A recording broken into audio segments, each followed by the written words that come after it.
la colonización de América.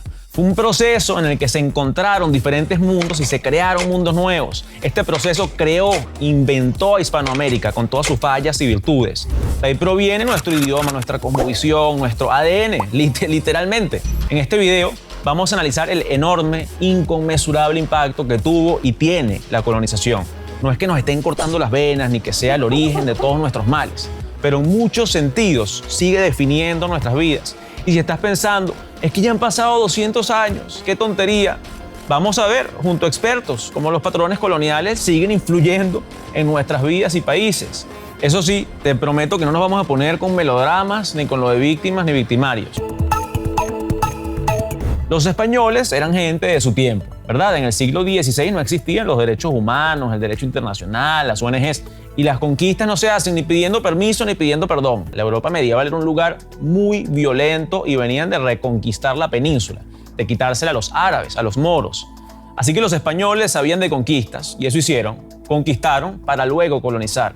Si tú quieres colonizar un territorio en el que ya hay gente, primero tienes que conquistarlo, o sea, tienes que dominar el territorio, apropiarte de él. Pero bueno, imaginemos que eres uno de los pocos indígenas que sobrevivieron a la conquista. Ahora te tocaba sobrevivir a la colonización. Los españoles empezaron a sentarse en lo que era tu territorio y no vinieron a ser amigos, vinieron a imponer, a explotar. Establecimiento, y esto es muy importante, de modelos económicos sociales extractivistas, orientados a satisfacer los intereses de las respectivas coronas, Portugal, Castilla y Aragón, y por su intermedio de otras coronas y grupos económicos de Europa. Desintegración y reestructuración social, destrucción cultural e imposición de la religión católica. Imposición de sistemas de trabajo forzados en minas y en plantaciones. En América, los españoles explotaron la mano de obra indígena, la mano de obra de los esclavos africanos, las minas de oro y plata, las tierras del cacao y del café y un muy largo etcétera. Fundaron universidades y demás instituciones constructivas, pero estaban destinadas sobre todo para los que provenían de España, la península y sus descendientes americanos, los criollos. También fundaron ciudades que se nutrían sobre todo de la explotación rural. Fundaron misiones religiosas, pero eso era parte de la colonización espiritual e ideológica. Miren, podríamos pasarnos varios capítulos desmenuzando el complejísimo proceso histórico de la colonización, pero esto se llama ¿Cómo te afecta? Así que vamos a ver el impacto que sigue teniendo en tu vida. Yo te apuesto que tu país no exporta ni chips, ni aviones, ni robots. Los países hispanoamericanos y latinoamericanos en general, salvo algunas excepciones, suelen exportar materias primas y o productos agrícolas.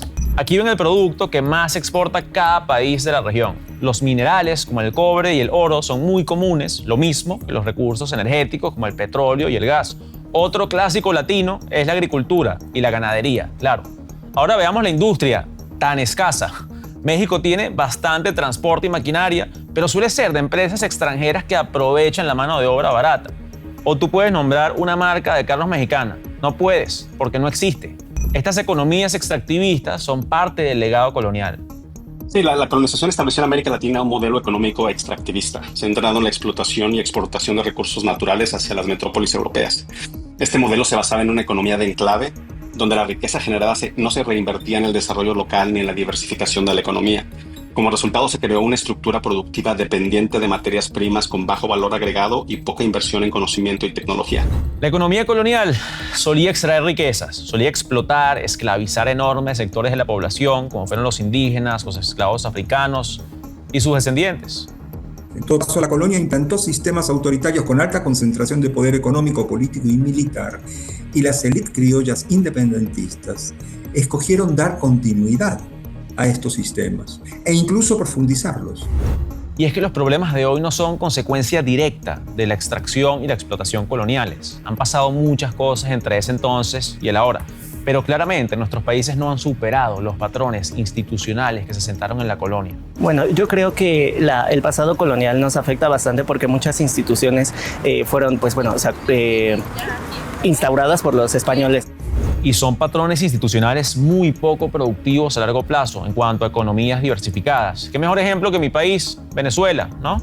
Por ejemplo, en la región tenemos a Venezuela, que es el país con las mayores reservas de petróleo en el mundo y que, sin embargo, enfrenta graves crisis económicas. Y lo que esto hace es evidenciar que la riqueza real de una nación radica no solo en sus recursos naturales, sino en su capacidad de generar conocimiento, tecnología y valor agregado a través de una economía más compleja y diversificada. Los países que han logrado evolucionar en este sentido lo han hecho con instituciones cuyo enfoque no estaba en excluir ni extraer. Por el contrario, han sido instituciones que construyen y diversifican. Corea del Sur, por ejemplo, pasó de ser una economía agraria en los años 60 a ser líder en tecnología y manufactura avanzada. Esto demuestra que la clave del desarrollo no está en los recursos naturales, sino en la acumulación de conocimiento y capacidad de innovar, más allá que la disponibilidad de estos recursos.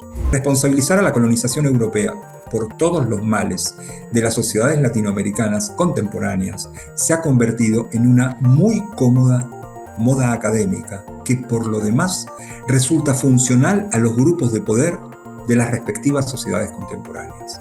El régimen colonial fue el desencadenante inicial. Desencadenó economías precarias, sin duda, pero la cosa va más allá de la economía. Hablemos de la política. La economía colonial extraía riquezas y beneficiaba a unos pocos. Era así por diseño. Esa economía surgió de las instituciones de una monarquía absolutista, como era la española. Era un sistema político muy autoritario y muy extractivo. Y cuando los países hispanoamericanos se independizaron, no hubo un cambio democrático de la noche a la mañana. Al comienzo, las élites criollas independentistas escogieron dar continuidad a un orden social autoritario y con alta concentración de poder económico, político y militar. Posteriormente, sus sucesores, las generaciones que le sucedieron, escogieron profundizar este orden. Vamos al temazo de la desigualdad. América Latina es la región más desigual del planeta.